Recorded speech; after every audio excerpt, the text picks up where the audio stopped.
नमस्कार मंडळी, स्वागत आहे तुमचं आमच्या चॅनलमध्ये। आवाज महामुंबईचा, शोध बातमीचा, कौल मनाचा। चला तर मग आमचे चॅनल लाईक करा, शेअर करा आणि सबस्क्राइब करा। धन्यवाद। वेश्या व्यवसायातून 4 पीडित महिलांची गुन्हे शाखेतील पोलिसांनी केली सुटका। पोलीस आयुक्त नवी मुंबई श्री मिलिंद भारंबे, पोलीस सह आयुक्त श्री संजय येनपुरे, अपर पोलीस आयुक्त गुन्हे श्री दीपक साकोरे व पोलीस उप आयुक्त गुन्हे शाखा श्री सचिन गुंजाळ यांनी नवी मुंबई पोलीस आयुक्तालयाचे परिसरात अनैतिक व्यापार व अवैध धंदे यांच्यावर कारवाई करण्याचे आदेश दिले आहेत। त्या अनुषंगाने अनैतिक मानवी वाहतूक प्रतिबंध कक्षाचे वरिष्ठ पोलीस निरीक्षक श्री पृथ्वीराज घोरपडे यांना दिनांक 6 मे 2026 रोजी त्यांचे गुप्त बातमीदारामार्फत माहिती मिळाली की नवी मुंबई परिसरात महिला पुरवणारा अनवर शेख नावाचा इसम हा ग्राहकांना वेश्यागमनासाठी लॉजमध्ये मुली पुरवत असून तो स्वतः किंवा त्याचे साथीदार मार्फत रिक्षामधून 3 ते 4 मुली ग्राहक सांगेल त्या लॉजवर घेऊन येतो। त्या मुली ग्राहकास दाखवून जी मुलगी ग्राहक पसंत करेल त्या मुलीचे वेश्यागमनाचे 20,000 रुपये घेतो।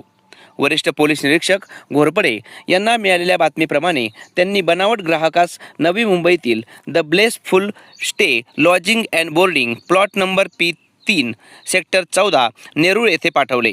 बनावट ग्राहकाच्या सांकेतिक इशाऱ्यावरून पथकाने 11:16 लॉजवर पथकासह छापा टाकून कारवाई केली। त्या ठिकाणी 4 पीडित मुली वेश्यागमनाकरिता मिळून आल्या।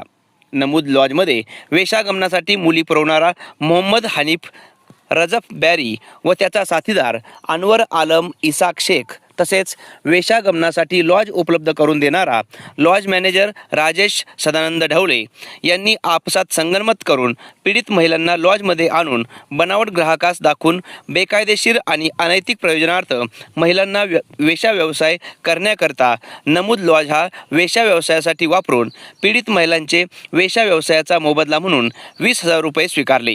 म्हणून आरोपी 1 मोहम्मद हनीफ रजफ बॅरी, 2 अनवर आलम इसाक शेख व 3 राजेश सदानंद ढवळे यांचे विरुद्ध नेरूळ पोलीस ठाणे येथे गुन्हा रजिस्टर नंबर 248/2026 भारतीय न्याय संहिता 2023 चे कलम 143(3) 305 सह अनैतिक व्यापार प्रतिबंधक कायदा कलम 1956 चे कलम 3, 4, 5, 18 अन्वये गुन्हा दाखल केला आहे। सदर गुन्ह्यात 3 आरोपींना अटक केली असून त्यांची दिनांक 11 मे 2026 रोजी पावेतो पोलीस कोठडी मंजूर आहे। सदर गुन्ह्याचा पुढील तपास नेरूळ पोलीस ठाणे करीत आहेत। आवाज महामुंबईचा चॅनलसाठी संजय कदम, पनवेल।